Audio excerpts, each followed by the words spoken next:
So let's go ahead and get right on into it. Game number 1 about to kick off here at the CSL round of 8 qualifier 3. That's right, and only one more qualifier left, guys. So I mean, there's a lot on the line for these players.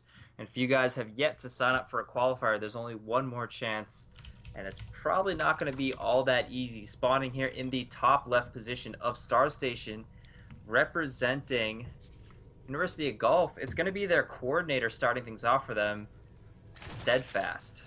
Steadfast. And spotting here in the top right position, representing RPI, is going to be the Blue Terran player. You only YOLO once, and you know that did hurt me a little bit just to say that, but you know, it is his name. YOLO once. I did have to say it. I have to assume a sarcastic name. I mean, you don't actually make that name seriously. It's one of those troll names. So you know, I can appreciate that to an extent, but I'm a little upset because I do have to say it during the cast. I'm just gonna call him YOLO for the cast. Yeah, but still, that's still. I know. A win then you're for saying him. it. You know You're what I still mean? saying it. That's still the name prevailing. I'm just gonna call him you. So that's me, sort of. Oh yeah, getting around that, huh? Yeah. No, so we do have a TVZ. I mean, these positions are very close. And it just kind of changes the way the entire match ends up going when you're just this close. I mean, if you look at natural to natural, Shane, we're talking about steps of war distance here. It's like it harkens back to, yes, steps of war in the distance. Now you can spawn cross positions on this map, correct? Yeah. So, yeah, absolutely. And you wouldn't know. So right now, Steadfast with his Overlord scouting over here, he's going to get lucky. In fact, he might even see, no, just barely misses seeing the SCV crossing, but they are going to get a good look at each other's bases here very soon. Early natural expansion going down here for Steadfast. Yeah, and you just collecting some gas here. It looks like he is going to be opening up a Reaper, potentially just to kind of get some scouting done. And we do see, again, standard play, like you said, coming out from Steadfast. Hatch and then Pool. You is going to end up scouting this, and it looks like a Reaper is now coming out here. So yeah, pretty standard stuff. And again, you know, the amount of multitasking that you have available to you is going to determine how much information and damage this Reaper can actually do. Yeah, very true. I mean, with how late everything comes out when you go for that Hatch first build, does leave you a little bit exposed in the early game, but you know, timings, as long as the Terran players at proxying or doing anything too risky, you should be okay. And there you go, first Reaper on its way over there. Spawning pool about I'd say 80%, so you know, it'll be hairy for just a second or two, but with some good micro, Steadfast should be just fine.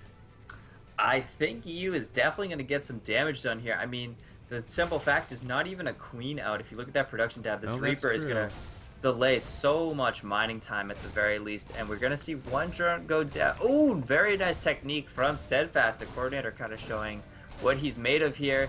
Does the extractor, does the spore crawler, so far has only lost. That is going to be the first drone he loses. And guys, you know, if you're wondering if it's really worth it to make these buildings and cancel it, it absolutely is, especially this early in the game. Every single drone is so much more important than you know, just some of those minerals. No, those lings were on hold position right there. Ouch. Yikes. This is going to be a little bit tough, but now the Queen is going to help out a lot in sort of repelling these Reapers. But we do see more in production, so you is just going to continue to make those Reapers. And you know what, actually, look at Steadfast being a nerd baller just a bit here and getting Roach and Burrow. So he's going to do a Burrow rush. Yeah. I like that. I think that's probably the right decision to do right now. Well, all he has to do is hold off these Reapers, and once he, you know, feels comfortable enough, he can push out. Yep.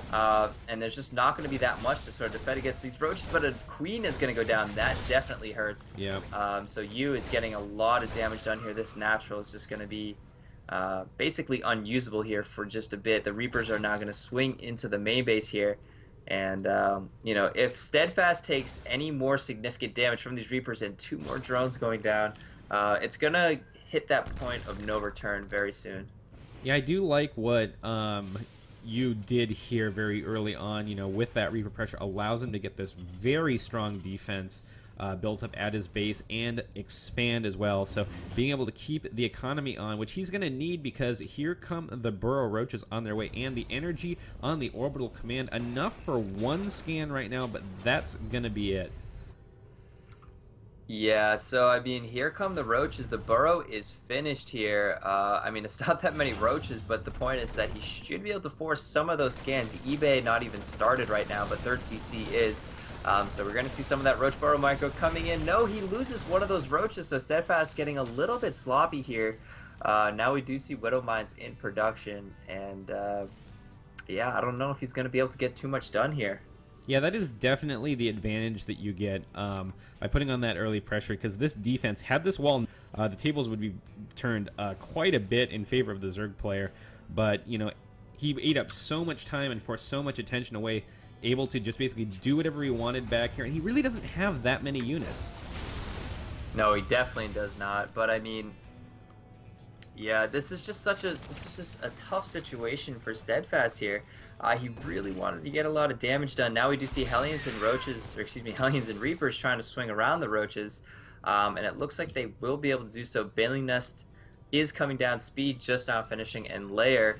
But really the problem is that the economies are relatively equal for these two players, and as a Zerg player, that's just never a good position. Now we do see you kind of swinging around here, but Steadfast will be able to defend.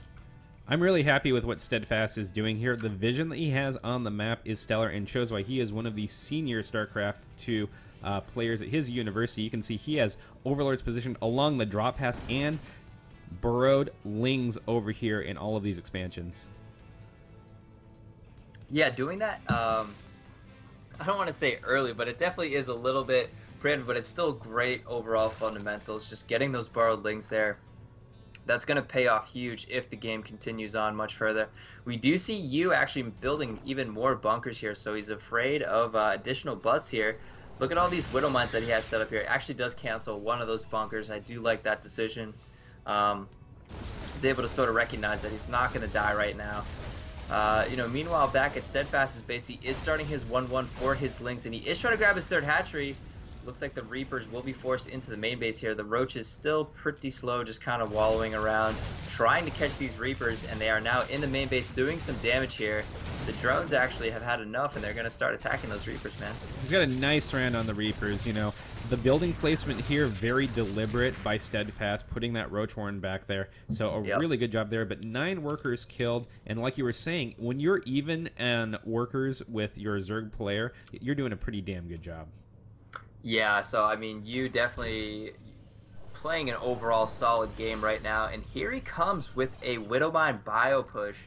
And if these Widow Mines are able to get in any sort of good position here, it's going to be tough for Steadfast to deal with. Yes, you can bait those Widow Mines, but with that many on the ground so early in the game, Yu is going to be looking pretty solid here. I mean, he can take out this small group of Roaches with just his bio. He does not need to borrow those Widow Mines. And there he goes. He does borrow them anyway, but the bio, it looks like it's going to pull back. And nice Widow Mine connections there. A scan to finish off those Roaches. And now Steadfast is in a bit of a scary position, man. No Banelings. Baneling speed just about to finish, but he doesn't even have anything to defend this third base. Yeah, I mean, the Army tab tells it all right now. 350 minerals worth of Army versus 1,700. He just focused a little bit too hard on his Ooh, and here comes a drop in the natural, and this may catch Steadfast completely off guard here. One Widow Mine does connect, and it does get 4 kills there. A second Widow Mine goes off, only getting 1 kill, but still, every drone kill right now is a win for you. Steadfast now down about 30 supply, man, and this is looking like that point of no return. I mean, he really needs to get something done quickly, because you trying to land that third base, but that Burrow Ling, man, there he goes. Yeah, exactly. So that paying off right now. That's mining time that's not getting done.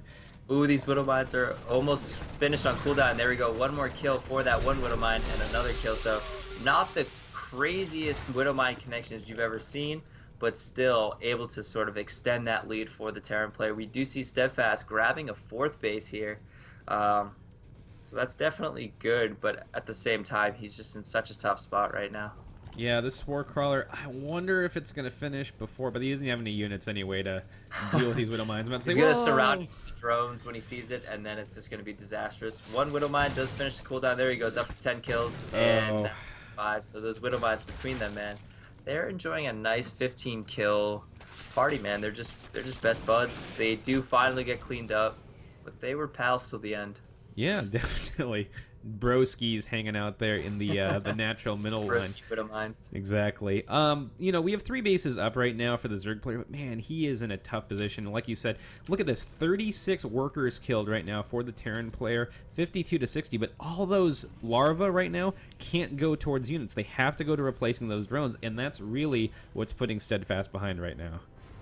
I feel like Steadfast is that coordinator that, you know, is just sticking it out till the end and being an example for his team, man. And if his team is in a situation where they're watching over his shoulder, they're just getting revved up, man. They wanna get revenge for him, and Steadfast say, you know what, I'm gonna stick it out, I'm gonna fight my heart out, man. And you know, it's one of those situations where, you know, you could have that 1% chance to come back, but right. You know, in his heart of hearts, he knows he's in a situation where he just has to sort of give it his best shot anyway. And here comes you. He's going to take out this base once again. He does have that base right below it still established.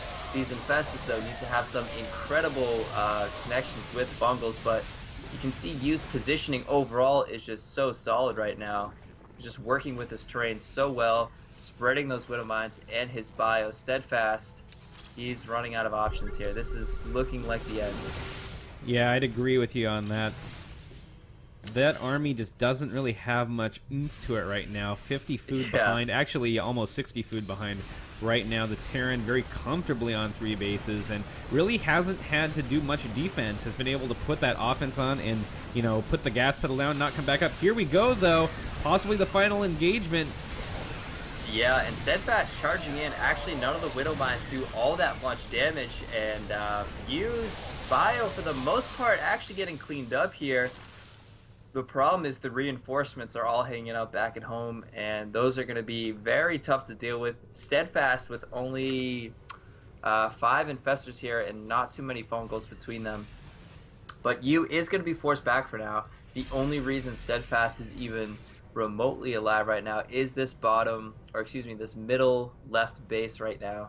I guess you could call it, by the Zelnaga Tower. But I mean, Yu actually sees this. He has a Marine at the watchtower. He's just kind of observing, man. He's just like, all right, well, I see this, and you don't have too many drones here, so I'll let this kind of continue.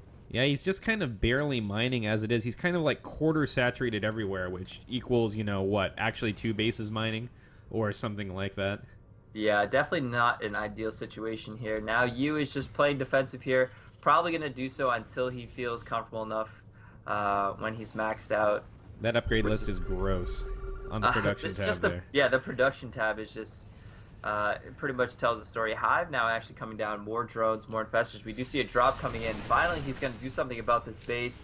And it looks like one of the medevacs are actually going to go down into that Spore Crawler. Looks like Yu not really paying attention to that drop, but it does not really matter. He is pushing up through the center here, and Steadfast is going to have a really hard time holding this off. Widow Mines now burrowing, and Stim does go in, splitting up his bio pretty nicely here. Steadfast just doesn't really have the numbers, but good fungals could go off. I'm not sure what happened there. A little bit of miscontrol there. Fungals now finally going off, but it is just a little too little, a little too little, a little too late. Yeah, when you have that many medevacs, I mean, pretty much 1 for every Marine down there on the field. The fungal just isn't as, you know, devastating as it is when you have a bunch of clump Marines without good support. Yeah, so definitely a tough game for our Zerg player here. Steadfast, the coordinator, sticking it out. And there's the GG. But he does end up tapping out. So GG, that is going to be a first win for RPI to get things started here. You only YOLO once.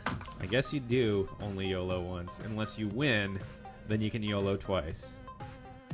Well, that actually makes me happy because it sort of just, you know, defies his name, so we can go with that. A shout out to our sponsors, Raid Call, NCIX, and MSI. We're giving away so much stuff. I've already listed it. But the biggest one is going to be that laptop. We also have the NCIX gift card as well. For the MSI laptop, all you have to do is submit a video about a minute in length, just kind of showing how crappy your laptop is and how much you would love an MSI laptop. Come join us in Raid Call. The channel is 1111. And when we come back, we're going to hop into game number 2 between University of Guelph and RPI, so stay tuned.